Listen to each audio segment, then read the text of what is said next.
আসসালামু আলাইকুম হাসিনা আফা। আচ্ছা আফা, আপনার ছাত্রদের কি তার লাগে রাজাকার কইলা? আমি তো তাদের রাজাকার বলিনি। তাইলে কে কইছে আফা? তারা নিজেরাই স্লোগান দিয়ে নিজেদেরকে রাজাকার হিসেবে পরিচিত করলো সকলের কাছে। এরকম মিথ্যা কথা কওয়ার প্রতিবাদ কেউ করলো না নি আফা?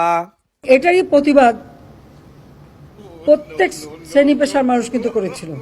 ছাত্রলীগ থেকে শুরু করে, যুবলীগ থেকে শুরু করে অন্যান্য সংগঠন সকলেই। আফা, ছাত্রলীগ তো আপনার সংগঠন না এটা। ছাত্রলীগ কিন্তু আওয়ামী লীগের অঙ্গ সংগঠন না। বুঝছি আফা। তে এই আন্দোলনে কারা জড়িত থাকতে পারে আফা? যে কটা ঘটনা, যতগুলি খুন খারাপি, এই শিবির, বিএনপি, জামাত এরা একসাথে করেছে। তাইলে এটার পিছে বিএনপি জামাত জড়িত না নি আফা? তাইলে তো আপনারা এদের বিচার করতে হইব আফা। দেশবাসীকে বিচার তাদের করতে হবে। আমি তাদের কাছেই বিচার চাই। বুঝছি আফা, বুঝছি আফা। আপনার সেই ঐতিহাসিক ডায়লগটা যদি দিতে আবার।